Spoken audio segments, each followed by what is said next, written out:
guys! So it has been a weekend of Animal Crossing for me. Like, I bought a 3DS on Friday, and I've been playing on so much of this game. It's kind of not even funny. That's not what I want to talk about today. E3 just happened, and I made videos last year talking about all the things that I was excited about. So here we go, my thoughts on E3 2013. We're going to go in order of press conferences, so we're going to start off with Microsoft. Everybody's favourite Microsoft. So, they released a new model of the Xbox 360 on the day that E3 happened for a reason that I can't quite work out. I think I heard the word quieter in there somewhere, which is a great thing because my Xbox 360 Slim is the loudest thing in the world.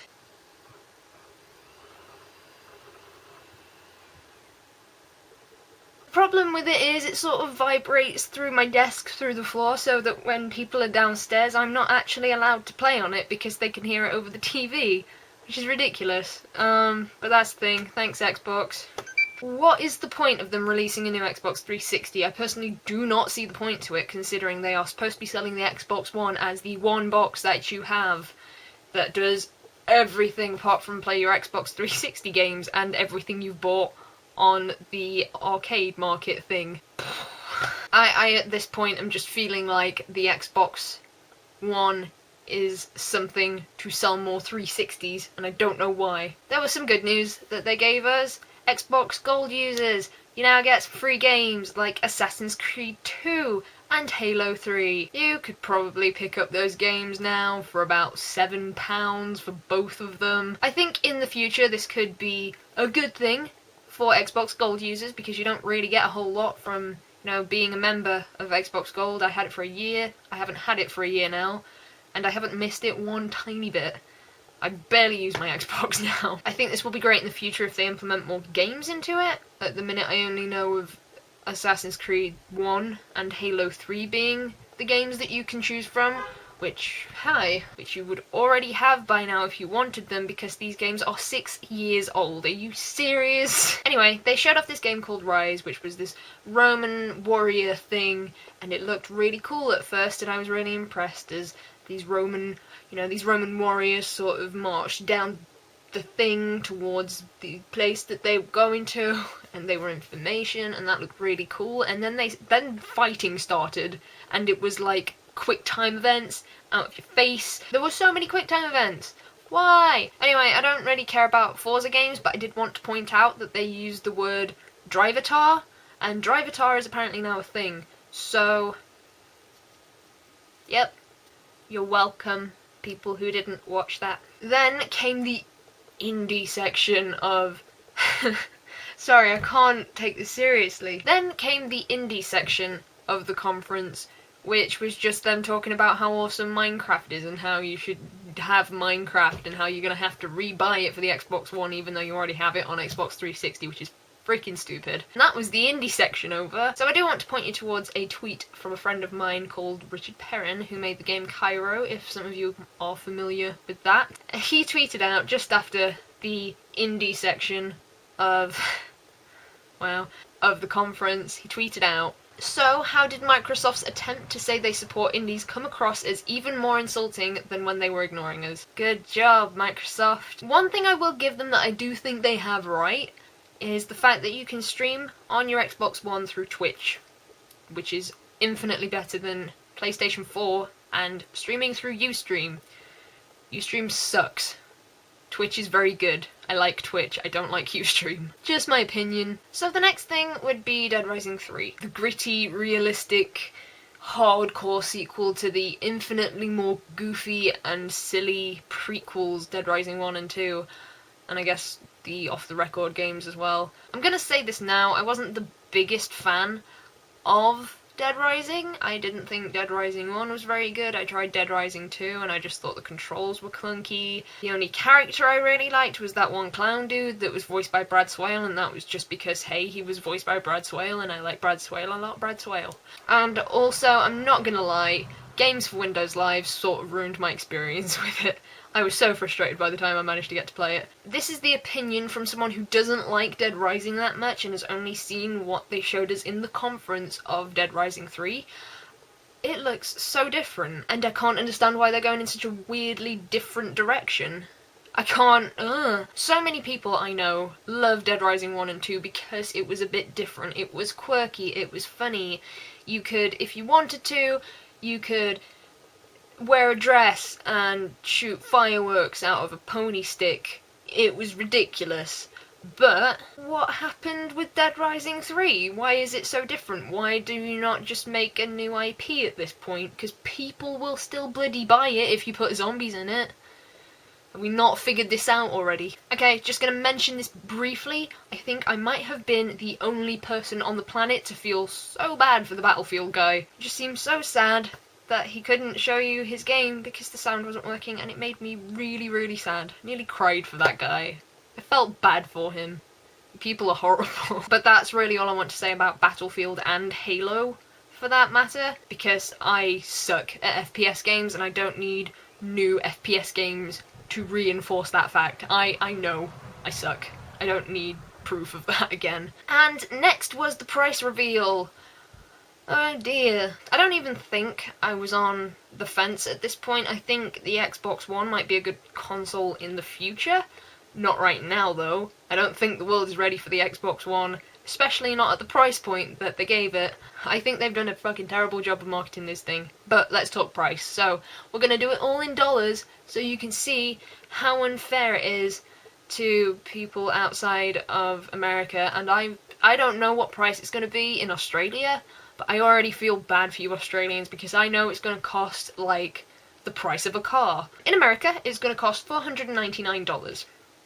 In Europe, with the euro, it's going to cost $665, and in the UK with the pound, it's going to cost $674. There's a reason for this with all our, like, VAT taxes and our retailers and wholesale being more expensive and whatever, but that's ridiculous. Enough fuck yous cannot be said to that price. No. So basically, fuck you, Microsoft, I'm going to stick with my Windows PC. Wait. So, let's move on to EA. They started with possibly one of the highlights of E3 for me, which is kind of ridiculous. And that is the Plants vs. Zombies third-person shooter game that's coming out on Xbox 360 and Xbox One. I still have use for my Xbox, guys. It's gonna happen. I can't even tell you how excited I am about this because it just looks so good. I'm so ashamed. And then, of course, they were all like, Peggle 2! And that was all they said about it, so apparently Peggle 2's a thing. And then cars, and then sports, and then more sports, and then manly sports. That's how it went. The stream sort of died for me at the end, but I don't know that I cared that much because they were just showing off, like, here's Battlefield. So, that's EA out of the way. I thought they were going to show some Sims 4, to be honest. I'm actually quite surprised that they didn't. I don't care about the Sims 4 though, because I bought the Sims 3. Can I get it to work on my PC? No. Will they give me a refund for it? No. Will they even help me with it? No. I hate EA customer support. They have fucking ruined everything for me. In fact, I'm gonna wait for Plants vs. Zombies, the third-person shooter. I'm gonna wait for that to go on sale. And I'm gonna buy it pre-owned. Suck it, EA. So, next, let's talk about Ubisoft. And I was actually really excited about the Ubisoft conference because they stole the show last year. And Aisha was hosting again, and she had a t-shirt that said #Girlwood. Sums up absolutely none of E3 for me. Ubisoft in general last year were pretty awesome because they were showing off Watch Dogs for the first time, we saw more of Assassin's Creed 3, we saw some of Rayman Legends, and... was it Legends? I don't remember. The one that got delayed. Okay, so let's talk about the games that they had for us this year. So the first one that I want to talk about is the Mighty Quest for Epic Loot, which is actually a free-to-play game. When I bought my Assassin's Creed 3 t-shirt from the UB Workshop, they actually sent me an alpha code for this game, so I've had this game for a little bit of time. I hadn't played on it before E3, but I did play on it after E3, so I thought I would just give you my thoughts on this one. It's actually kind of fun once you get into it, though it does have probably one of the worst tutorials for anything ever. I hated it. Hated every minute of playing that tutorial. Like I said, it's a free-to-play game, and you can go and sign up for the beta and stuff now if that's something you want to do. But it does seem like it's going to go more towards the road of being a pay-to-win game, which I don't like too much, but I'll just stop playing it at that point, I guess. But the trailer for it was hilarious. Then everybody get that hype because they've got a new IP for us, and what is it? It's something called The Crew. What's The Crew? It's a driving game. It's a very good looking driving game, but something that I probably won't play on. The map idea seemed really cool. If I could, have a game that would let me drive free roam around America, I would so be on that, because that would be fun. But I don't know that that's what the crew is. This might be something I actually buy at some point, maybe. It would have to be on sale or secondhand or something, because I wouldn't buy it new.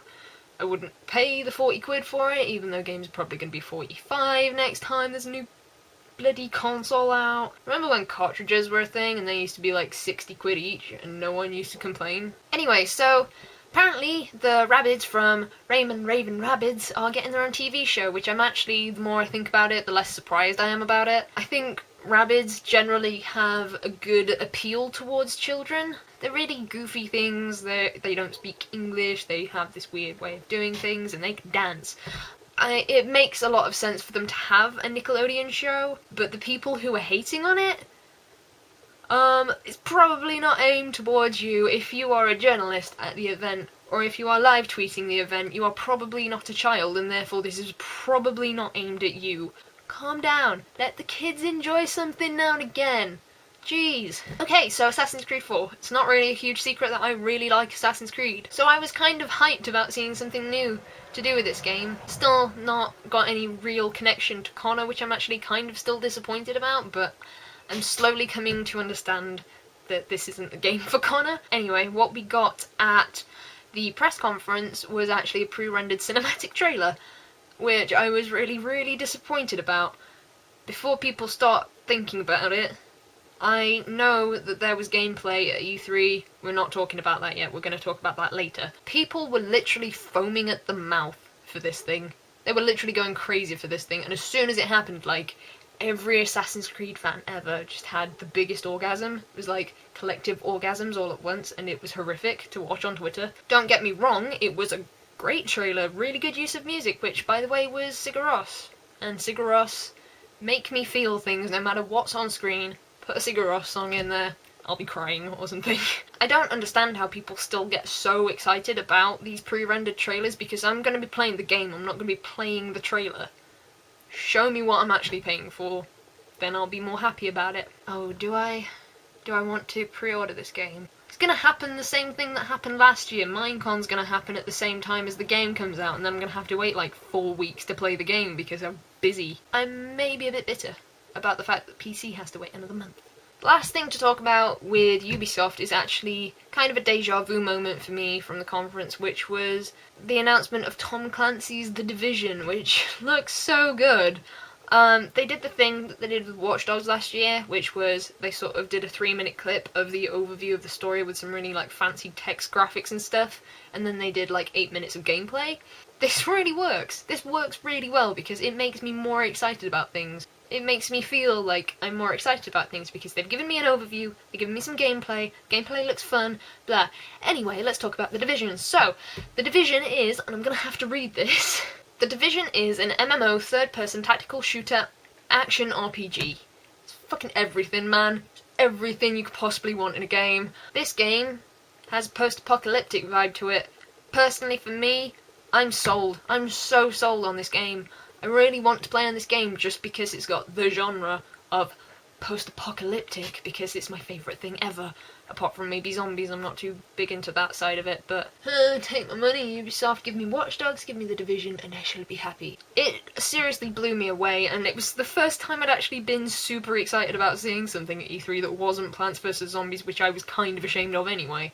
And I was excited, I was really happy, I was like, oh, this is going to be a good game to come out of this conference, oh, hopefully it'll be really good, and then Bombshell got dropped, and it's console exclusive, it's already coming out on the PS4 and the Xbox One, no PC plans, and I'm really, really sad about it. There is a petition at the minute, because Ubisoft have said, if you sign the petition and we get enough people to sign it, we're going to think about it. So there is a petition to get this on PC if you are interested in that. I'll leave a link down below. Please sign it, even if you're not interested, because I really want to play on this game, but I don't want to have to buy a new console to do it. So I hope that happens, I hope Ubisoft listen, and I hope that's a thing. Let's move on to the last press conference, which was Sony. So they revealed the design for the PS4, and it was kind of underwhelming. It was like, oh man, it looks like a gaming console. Really underwhelming. I don't know what I was expecting, because the PS3 was like this big giant machine thing, and it was just this like little thing, and it's like stunty, so it's all different. Oh. But let's talk about games, because games are what make and break consoles. So they're releasing a new Infamous game, which I kind of thought they were done with, so I'm a bit disappointed, because I was really sure that they were like, yes, we've done Infamous 2, no more Infamous, and then they're doing Infamous again. The big thing that came out Sony was the fact that there was Assassin's Creed 4 gameplay, and I was so excited, because I was like, it looks like every other Assassin's Creed game, but it's got pirates. Like, genuinely, I was quite excited about it, because Edward looks a lot lighter than Connor, and that's going to be fun, because he won't be as slow. So that's the thing. And I was really getting into it. I was like, yes, oh my god, you can go seamlessly from the land into the boat, and there's no loading screen. And then I thought my stream died, and I was like, no, this is the worst time for my stream to die. This is the worst thing that could possibly happen. The game froze. The game literally froze on stage. You can see the whole thing on YouTube though if you just search like Assassin's Creed 4 E3 gameplay Sony or something like that. You'll find it. So my hopes are a little bit dashed about the console being able to run the game, but it looks really good, and Ubisoft did an awesome job of tweeting about it, just ignoring the fact that it happened completely. They were just like, did anyone check out that sweet transition from the land into the ocean? Like, good job Ubisoft. It's just like you weren't even there. It's just so good. They did mention that the Elder Scrolls Online is actually going to be a console thing too, which I'm kind of surprised about, but it doesn't really affect me because I would buy it on PC anyway. God, look at me, the PC elitist. No, I would just generally like to play an MMO on a PC, I guess. But we did get to see some more gameplay and some more footage from the game, which is good, and, you know, Bethesda and ZeniMax, they're gonna make, like, a butt ton more money, so that's good for them, because then they can like go swimming in it. The thing that I really want to know about this game is if it's going to be subscription based, like if you're going to have Xbox Gold or PSN Plus, or PS Plus, I don't know what they call it. I'm genuinely curious about whether it's going to have like a subscription style thing going on, or whether it's going to be free and you can buy things in auction houses or something. Because there's got to be some sort of money involved with it, because I just can't understand how they're going to run the game otherwise. I really don't want it to be a monthly subscription, because it's going to eat a lot of my money and time. At the end of it, I'll be like, I don't want to play this game anymore, because it's costing me my whole life. So being honest, Sony kind of killed it with the console war thing, for now at least, because I think the Xbox One is something that's actually built for the future, and maybe not now. I don't think it's working out for them in their favour right now. You can play used games on your Sony thing, and you don't have to pay a fee for that. You don't have to have a stable internet connection, so if you don't have an internet connection, which is probably not any of you people who are watching me on the internet, if you don't have a stable internet connection, you can still play on your games and your system isn't going to go into meltdown. And that's a good thing for people who do not have an internet connection, because I know a lot of people who don't, actually. Who doesn't have an internet connection nowadays? People who don't have a job, that's who. Hello, has anyone seen the UK recently? The job market is not very good. This is a huge deal for me because I've never had a PlayStation console before, but if I was going to jump in straight away and get one of the consoles, I think the PlayStation would actually be the one that I would get. I'm not going to jump in and get one straight away, because I don't really need to. Because there's probably not going to be any games for it anyway. Can you tell I've lost steam as this video's gone on? I'm not actually going to talk about Nintendo, which is weird, but they didn't do like a conference this year. They did a Nintendo Direct to you, and it would just literally be like an hour of me going, really want Wind Waker HD, that looks really good. Really want Pokemon. We're fitness trainers now in Smash Bros. I'm pretty excited about some of the stuff that's coming out from Nintendo, but that is a talk for myself. I'm probably not going to make a video of me talking about Nintendo Directs every month, am I? Anyway, thank you for watching this probably very long video. I have been recording for 36 minutes, so I'm going to go. If you're interested in any of the trailers for any of the games that I talked about, there is links to everything down below. I'm literally going to spend more time doing that description down there than I am filming this video. It's going to take a very long time. Thank you for watching. I'm going to go play on Animal Crossing now, so take care and I'll see you guys soon.